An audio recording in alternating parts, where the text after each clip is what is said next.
கிறிஸ்துவுக்குள் மிகவும் பிரியமானவர்களே, தேவனுடைய பிரசன்னத்திலிருந்து அருமையான தேவனுடைய பிள்ளைகளை அன்போடு கூட வாழ்த்தி வரவேற்கிறேன். ஹல்லேலூயா. இன்றைய செய்தி மதர்ஸ் டே செலிப்ரேஷனை குறித்து உங்களோடு பகிர்ந்து கொள்கிறேன். எபேசியர் 6வது அதிகாரம் வசனம் 2-3வது வசனம். எபேசியன் சாப்டர் 6 verse 2 and 3 என்ன சொல்கிறது? உனக்கு நன்மை உண்டாகும்படி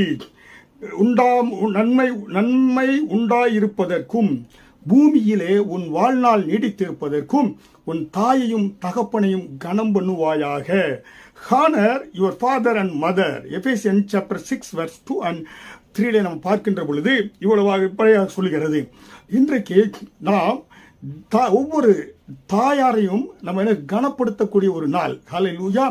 ஏனென்றால் தாயாருடைய அன்பு, we celebrate mothers for his mother her love. அவங்களுடைய அன்பு, அவங்களுடைய தியாகம், sacrifice, அவங்களுடைய ஃபெய்த்ஃபுல்னஸ், அவர் எப்படியாக நம்ம பிள்ளைகளுக்காக உண்மையாக இருந்து அவர்களை கவனிப்பதற்காக இரவும் பகலும் தன்னுடைய ரத்தத்தை பாலாக மாற்றி பிள்ளைகளை எப்படியாக இரவும் பகலும் கவனித்தார்கள், வளர்த்தார்கள். அப்படிப்பட்ட தாயாரை நாம் கனப்படுத்தக்கூடிய ஒரு நாள், கனப்படுத்தி அவர்களை நினைவு கூர்ந்து அவர்களை கனப்படுத்தக்கூடிய ஒரு நாள் தான் இந்த மதர்ஸ் டே. ஏன்னா வருடத்தில் 365 நாளும் அவர்களை கனப்படுத்த வேண்டியதான். முக்கியமாக அவர்களுக்கென்று ஒவ்வொரு விசேஷத்தினாலே நாம் நினைவு கூறுவது போல இந்த மதர்ஸ் டேயை பூமியில் உள்ள ஒவ்வொரு தாயாரையும் நாம் என்ன செய்தோம்?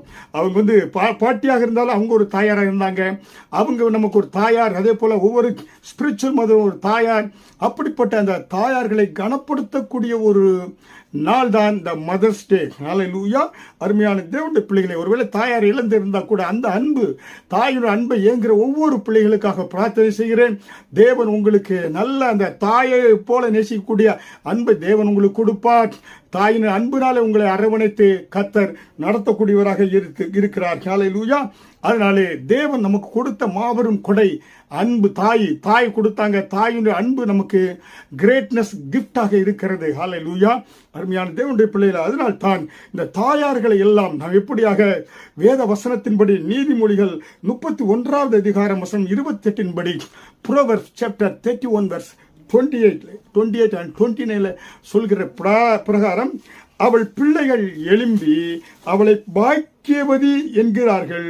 அவள் புருஷனும் அவளை பார்த்து அநேக பெண்கள் குணசாலிகளாய் இருந்ததுண்டு, நீயோ அவர்கள் எல்லாருக்குள்ளும் மேற்பட்டவள் என்று அவளை புகழ்கிறான். ஹல்லேலூயா. அருமையான தேவனுடைய பிள்ளைகளே, இன்றைக்கு தாயார் தினத்திலே ஒவ்வொரு பிள்ளைகளும் எழும்பி பாக்கியவதியாக, உங்க தாயார் இந்த பூமியில் உங்களுக்கு கிடைத்தது ஒரு பாக்கியம். அவள் பாக்கியவதியாக அவளை ஆசீர்வதிக்க வேண்டும். கனப்படுத்துங்க. நல்லா வெளியே அழைத்து சென்று நல்லா அவங்களுக்கு ஒரு ரீட்ரீட் கொடுங்க, அவங்க ட்ரீட் கொடுங்க. நன்றாக உண்டு அவங்கள சந்தோஷப்படுத்துங்க. நல்ல உடைகளை வாங்கி கொடுங்க. ஏனென்றால் அவருடைய பிள்ளைகள் தான் எழும்பி அவளை பாக்கியவதி என்று சொல்ல வேண்டும். என்றால் நம்மளை உருவாக்கி, ஆளாக்கி, அன்பு செலுத்தி, தியாகம் செலுத்தி, இரவும் பகலும் நமக்காக நம்ம சரீரத்தில் பலவீனத்து நேரத்தில் கூட டாக்டர், நர்ஸ் கொஞ்ச நேரம் இருப்பாங்க. ஆனால் தாயார் 24 hours நம்மோடு கூட இருந்து நம்மளை கவனித்தார்கள். பாருங்க. ஹல்லேலூயா. தாயாரை நினைவு கூறக்கூடிய ஒரு நாள் தான் மதர்ஸ் டே. ஹல்லேலூயா.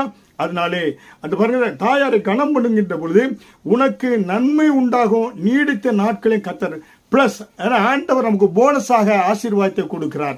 உனக்கு நன்மை உண்டாயிருப்பதற்கும் உன்னுடைய பூமியிலே உன் வாழ்நாள் நீடித்திருப்பதற்கும் தாயையும் தகப்பனையும் நம்ம கனம் பண்ண வேண்டும். ஹல்லேலூயா.